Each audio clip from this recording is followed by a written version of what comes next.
So next, I would just list out the Java IMDG products that are available in the market. Some of them are open source with commercial features. Some others are completely commercial. To start with, we have GigaSpaces, Hazelcast, IBM Extreme, JBoss InfiniSpan, Oracle Coherence, Terracotta, and Pivotal Gemfire. So I would be explaining the key architectural concepts based on some of the implementations from these products. We have a spec for Java IMDG implementation, that is JSR 347, and JBoss InfiniSpan is the reference implementation. So we would be quoting most of our examples, if not all, from them.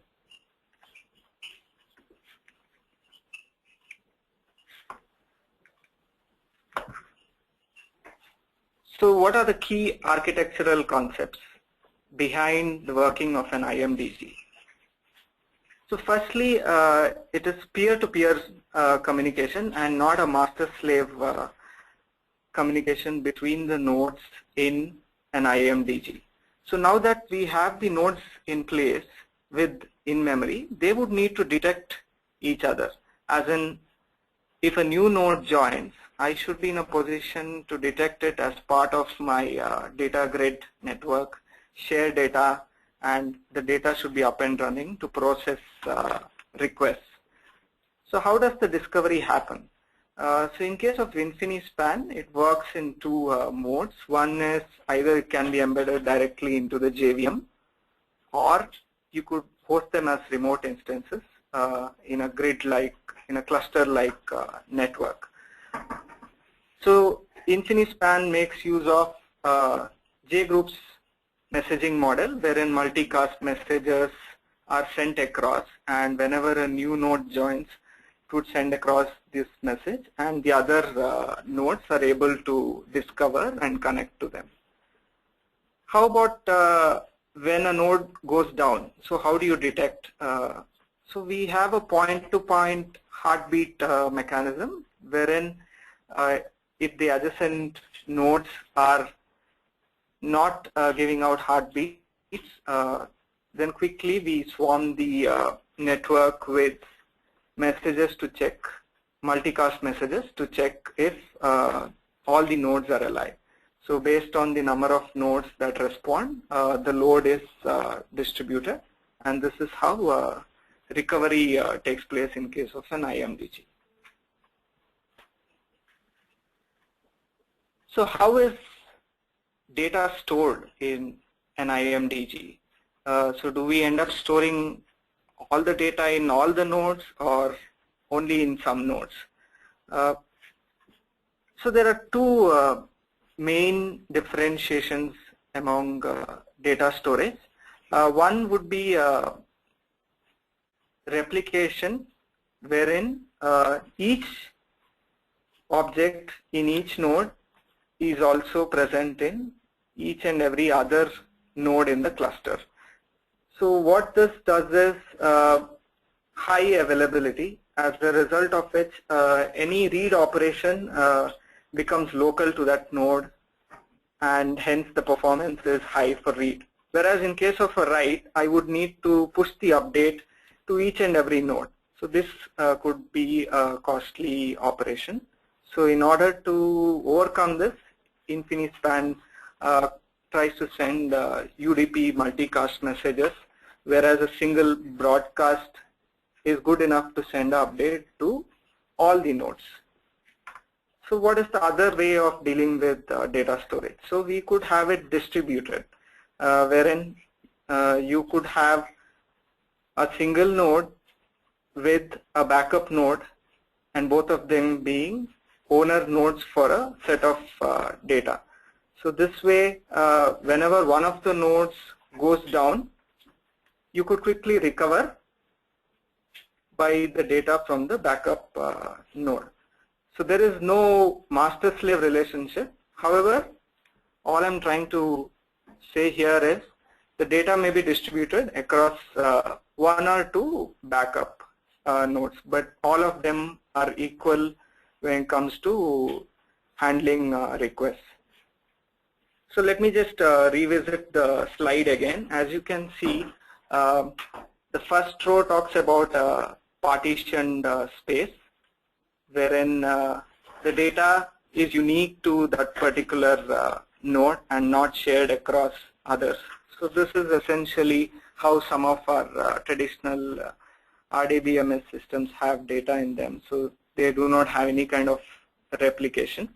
Then you could see the second row wherein data is replicated across primary and the backup. And the third mode would be where data is replicated across each and every node in the cluster. So one interesting thing I would like to touch upon is, so now that we have multiple object entries, how do we find out, or how do we distribute them in a load balanced manner across multiple cache machines? So let's assume I have 10 object entries and I have 3 cache machines. So the best way or the fastest way to do it is using a hash function by using a modulus operator. So when you have 10 object entries and do a modulus of 3, so whatever the remainder becomes your cache machine. Now this works well until a point of time when the number of machines is either increased or decreased. So basically the initial 10 object entries that were being cached in 3 machines, let's say need to be cached in 6 machines. So now all of a sudden, since the output of this hash function has been altered, so all the object entries need to be rehashed to new cache locations. So as a result of this, the old cache entries are invalidated, and this results in a swarm of messages to the cache machines. So what is the best way, or one of the ways to handle this situation? So in such cases, we could go for consistent hashing. So assume that the machines are placed in kind of a ring formation. So in the diagram that we see in the current slide, let's say we have 3 cache machines, A, B, and C, and we have 4 object entries. So the hash function would be same for both the object entry as well as the cache machine. So the hash function on the cache machine leads to an interval to which the object's hash code would map. So ideally what we would be picking is the next available cache machine in the ring. So 1 would be placed in machine A, 2 would be in cache B, 3 in C, and 4 again would be placed in A. So now what if C goes down and we have a new node D that comes up? So we should be having the least impact to the object entries that are cached already. So 3 would actually go on to sit in D, and 4 would sit in D as well. So we can see uneven distribution of cache machines. So in order to solve this, we use a concept called virtual nodes, where each slice of the wheel is shared equally across all the available cache machines. So moving on. So the way we deal with RDBMS systems is we have a rigid schema, and the data is constrained by the data types or the structure of the table, and we generally have constraints across the tables to have a rigid structure in place for the data. However, in case of IMDG, we deal with key value pairs which could hold domain objects. So since they are schema-less, we could store any kind of business objects in them. So adjacent rows might actually end up having different business objects, and as an application developer, I would have the knowledge of interacting with these objects. So one of the key functions we would be dealing with IMDG is querying. So we may not essentially query only based on the key. So there might be a case where I would need to query based on the attributes of the value as well. So InfiniSpan goes ahead and makes use of Hibernate search along with Apache Lucene to do the querying bit. So Hibernate search would generate document-like structures on which Apache Lucene would index. Something like a pivotal Gemfire could give you SQL-like functions or object querying. So in case of object querying, it may not exactly do all that an SQL does, something like an aggregate function, but I could parse through complex object structures using object querying. So how about transaction support in case of IMDG? So ultimately my data has to be consistent in memory instances that are hosted in the cluster. So one of the ways of actually achieving this is through two-phase commit. So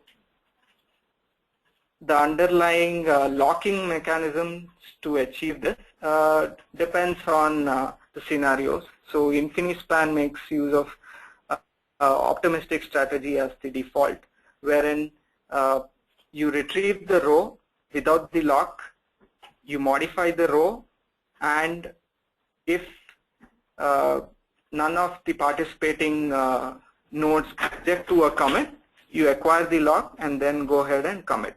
Whereas in case of a pessimistic strategy, you retrieve the lock on the row up front, modify the row, and commit. So in case of pessimistic, the duration of the lock is longer. So as a result, the wait operations by other transactions would be more. So when do I get to choose which one is better for me? So we generally go for an optimistic strategy whenever we deal or we modify data that is spread across multiple rows. Whereas we go for a pessimistic strategy if there is sameness in the data working on the same domain objects.